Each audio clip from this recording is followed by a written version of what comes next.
एक बार गौतम बुद्ध अपने शिष्यों के साथ जंगल से गुजर रहे होते हैं। बहुत देर वन में चलने के बाद बुद्ध और उनके सभी शिष्य एक विशाल पेड़ के नीचे बैठ जाते हैं। उस पेड़ के नीचे एक अलग सी शांति थी। सभी लोग उस शांति को अनुभव कर रहे थे। कोई भी एक शब्द नहीं बोलता। कुछ देर बीतने के बाद गौतम बुद्ध का एक शिष्य उठता है और बुद्ध से पूछता है, बुद्ध, मैं आपसे एक प्रश्न पूछना चाहता हूँ। बुद्ध कहते हैं, पूछो, क्या प्रश्न है तुम्हारा? शिष्य बुद्ध से पूछता है, मैंने कभी भी आपको दुखी नहीं देखा। आपके चेहरे पर हर समय एक अलग सी मुस्कुराहट रहती है, हमें भीतर तक आनंद से भर देती है। आपके चेहरे पर एक अलग सी चमक है जो हमें दुख से कोसों दूर रखती है। पर मैं यह जानना चाहता हूँ कि मेरे भिक्षु बनने से पहले मेरे जीवन में बहुत सारा दुख था जिसके कारण मैं भिक्षुक बन गया। पर मैं अभी तक नहीं जान पाया कि दुख क्या है। क्या आप मुझे बता सकते हैं कि वास्तव में दुख क्या है? बुद्ध मुस्कुराते हैं और अपने भिक्षु से कहते हैं, दुख एक विचार है, इससे ज़्यादा कुछ नहीं है। सभी लोग सुनकर चौंकते हैं और बुद्ध से पूछते हैं, परंतु बुद्ध, विचार तो आते हैं और चले जाते हैं, पर दुख एक बार आता है तो जाने का नाम ही नहीं लेता। बुद्ध कहते हैं, मैं तुम्हें एक छोटी सी घटना बताता हूँ। एक नगर में एक धनी सेठ रहता था। उसके पास एक वफादार नौकर होता था। वह सेठ अपने नौकर पर बहुत विश्वास करता था। अपने नौकर पर कभी भी किसी भी बात के लिए शक नहीं करता, क्योंकि उसका नौकर वास्तव में ही बहुत ईमानदार होता है। एक बार उस सेठ को किसी काम से बाहर जाना पड़ा। 2-3 दिनों के बाद जब वह सेठ वापस लौटा तो वह एक कीमती सामान लेकर आता है।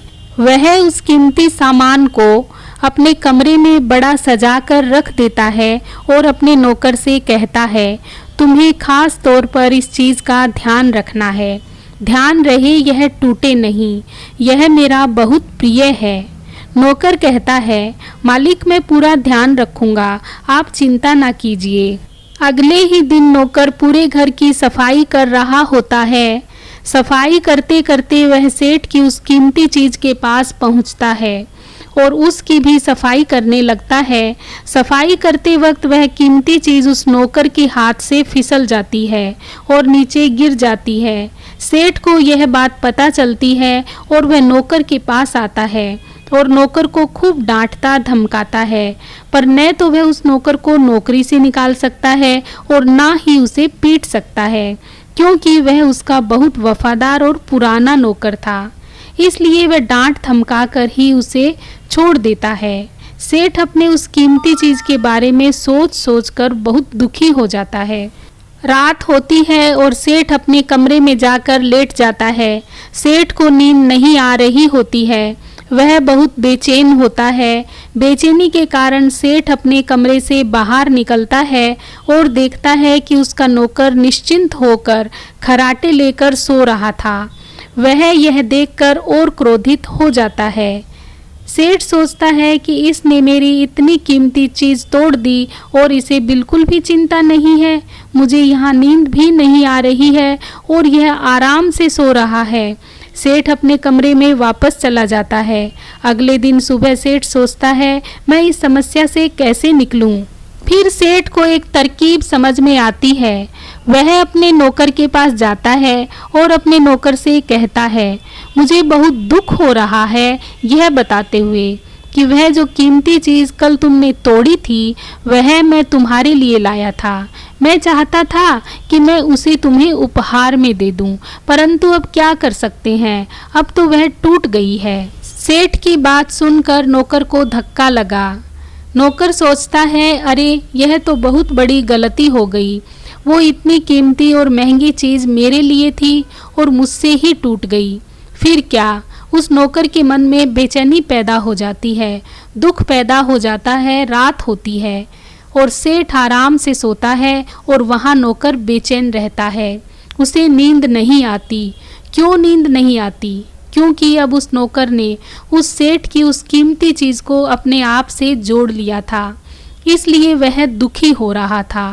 पहले उस नौकर के मन में यह विचार नहीं था कि वह कीमती चीज मेरी है, पर अब उसके मन में यह विचार है कि अगर वह कीमती चीज ना टूटती तो वो मेरी होती।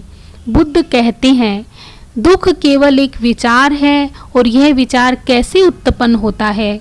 अपने आप को किसी चीज से जोड़ने से। हम किसी भी चीज को अपने आप से जोड़ देते हैं, वह चीज हमारे दुख का कारण बनती है। लेकिन वास्तविकता यह है कि कोई भी चीज हमसे जुड़ नहीं सकती।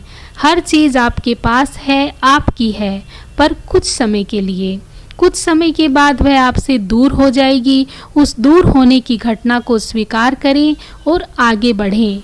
हाँ तो दोस्तों, आपको आज की कहानी कैसी लगी कमेंट बॉक्स में लिखकर ज़रूर बताइए। यदि वीडियो पसंद आया हो तो लाइक और शेयर कर दीजिए। चैनल पर नए हैं तो प्लीज़ मेरे चैनल को सब्सक्राइब कर दीजिए और बेल आइकन प्रेस भी करना ना भूलें, ताकि आने वाली सारी वीडियोज़ की नोटिफिकेशन आपको मिलती रहे। धन्यवाद।